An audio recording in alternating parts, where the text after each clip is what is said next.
Why have I forgotten the word? I'm not really listening. Condensing. Sorry, you're not listening to me. Wow. You asked me the question. My name's Rob. My name's Amber. And we're from UKRadiators.com. And I'm about to answer some of your most commonly asked radiator-related questions. And I'm about to ask them.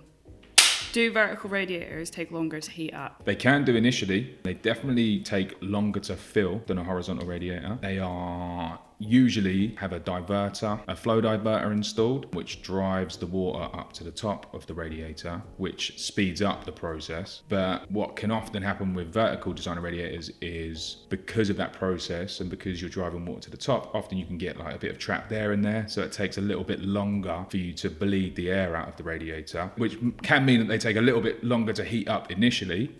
However, once it's installed and once you've got it operating as it should be and air bled from it, it will work just like any other radiator, and you won't notice the difference between that and a horizontal rad. It's just the installation process. Yeah, just during the installation process can take a little bit longer to get it. It's really the air in the system or air in the radiator can quite often take a little bit longer to bleed out of the radiator. A little bit longer on installation, but once it's installed, up and running properly, you won't notice any difference. Doesn't take longer to heat up. Bottom line. Can I replace my horizontal radiator with a vertical radiator? Yes, definitely. You can replace a horizontal radiator with a vertical radiator. You might want to consider the point at which it is on the system. If it's one of the last radiators on the run and your system is quite low pressure, you might have difficulties with it, but generally speaking, yes, you can replace a horizontal radiator with a vertical radiator. You have to think about pipework and stuff as well, don't you? Because Yeah. it's an extra cost if you've got to move the pipework for... Very good point, absolutely. Wow. Yeah, you got to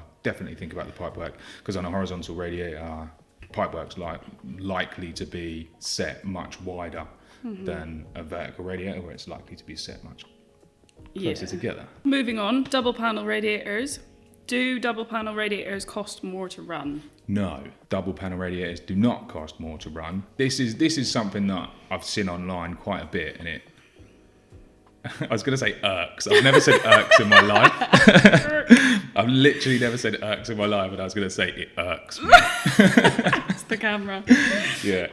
No, it does annoy me though, because why would it cost more to run when a double panel radiator has a greater capacity for heat output, which means that you would be able to operate your system at a lower temperature than you would with a single panel radiator in the same position. Lower temperature systems cost less to run, and so a double panel radiator, costs less to run. Again, never used that word in my life. I don't know if people sometimes assume that because of the extra water and the increased, obviously, metal that needs to be heated, then that is what causes potentially an extra cost. Yeah, and I can see why a lot of people would think that.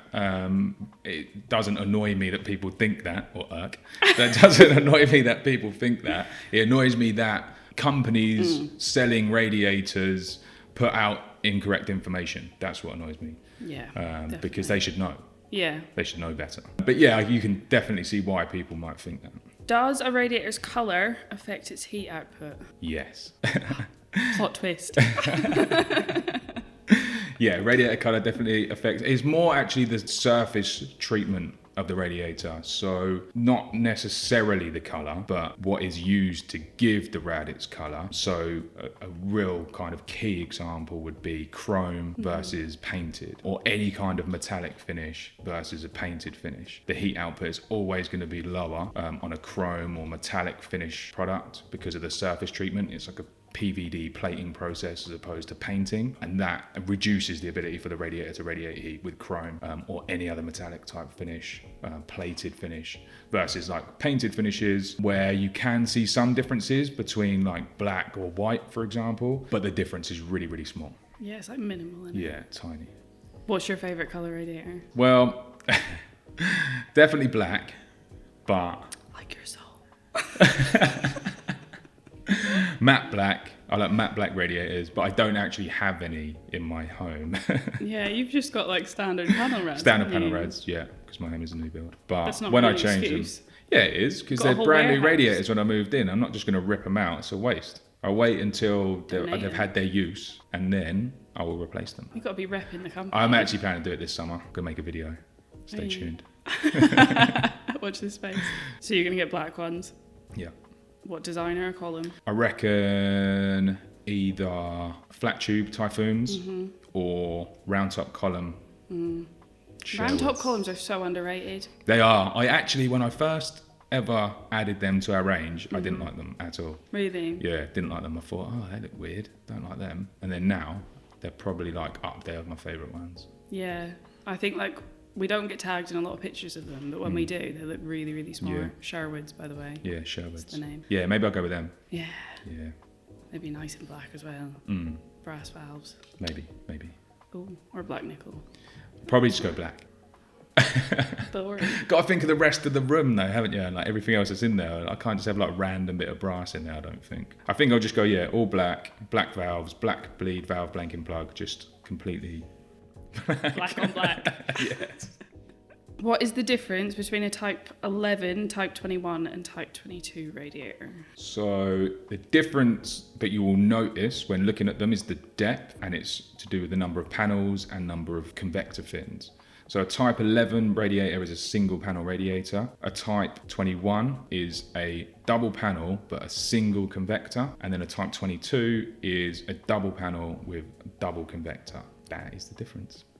And it's the fins that add to like the heat output, isn't it? So if you've got like a... Yeah, the panels and the fins. So surface area is increased by having multiple panels, and the fins increase the ability for the radiator to convect heat. So more fins means greater ability to convect, which increases the heat output of the radiators. So Type 22 will have the higher heat output, whereas Type 11 will have the lower heat output, Type 21 in the middle. You can also get Type 33, which is 3 panels, which are becoming a lot more popular with the kind of transition to lower temperature systems and heat pumps. Yeah, they're helping with that, aren't they? I had a nice message from someone the other day actually on Instagram to say that our website was really helpful for their air source heat pump Really? purchase. Oh, nice. Every other website was confusing and ours was just easy to find the Delta 30 and Yeah, brilliant. nice. Yeah, it's good feedback. Are Type 22 radiators more efficient? Than Type 21 and Type 11, yes, because they have a higher heat output, meaning that you can operate your system at a lower temperature, which is how you achieve greater efficiency in the system, whether that be a heat pump or a gas boiler. Modern A-rated gas boilers get their efficiency through condensing. So Yes, condensing boiler. yeah, condensing boilers, that's where the efficiency comes from, because what they're doing is using the heat that comes back on the return and like reusing that heat and putting it back out into the system. And they can only do that when they operate below, when the whole system operates below a certain temperature. Sort of sidetracked a little bit there, but yeah, Type 22 is more efficient because it has a high heat output, meaning that you can operate the system at a lower temperature. But it's not, like you say, it's more efficient than Type 11 and Type 21. Yeah. But not necessarily more efficient than like another style of radiator, is it? No. So really, when you're looking at efficiency when it comes to radiators, it's how it impacts the heating system. So any radiator that has a greater capacity for heat output is going to allow you to operate the system at a lower temperature. So that's what you're really looking for, is which radiator has the highest heat output. What is a common mistake people make when shopping for a new radiator? Definitely sizing. Sizing is the most important thing to get right, because this is what determines the heat output of the radiator, which impacts the efficiency of the heating system. It can be quite difficult though, because unfortunately in our industry, a ton of retailers and distributors overstate the heat outputs of the radiators they sell. Like we recently did a study that showed that the 5 retailers that we surveyed and checked were overstating heat outputs by up to 38%. It's just mental, isn't it? Like it's a lot. Yeah, massive. How would you know if you're buying a radiator? How would you know whether it's overstated or not? Yeah, it's actually quite simple. You can just ask to see a test report, because if the retailer has a test report, they will provide it to you and you can check that against the advertised heat output to just make sure that it matches what's in the test report. Alternatively, you can look for independent third-party verification. There are bodies out there that will do that for you, so they'll check the test reports from the retailers and distributors and make sure that what they're advertising is correct. Or if you want to keep it really simple, just come to ukradiators.com, because all of our radiators are tested in the UK by Bizria. They are verified by Effie and Mark.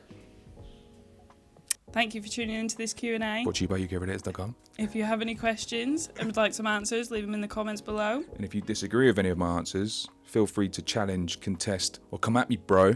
I'll meet you in the comments. Don't forget to like, subscribe.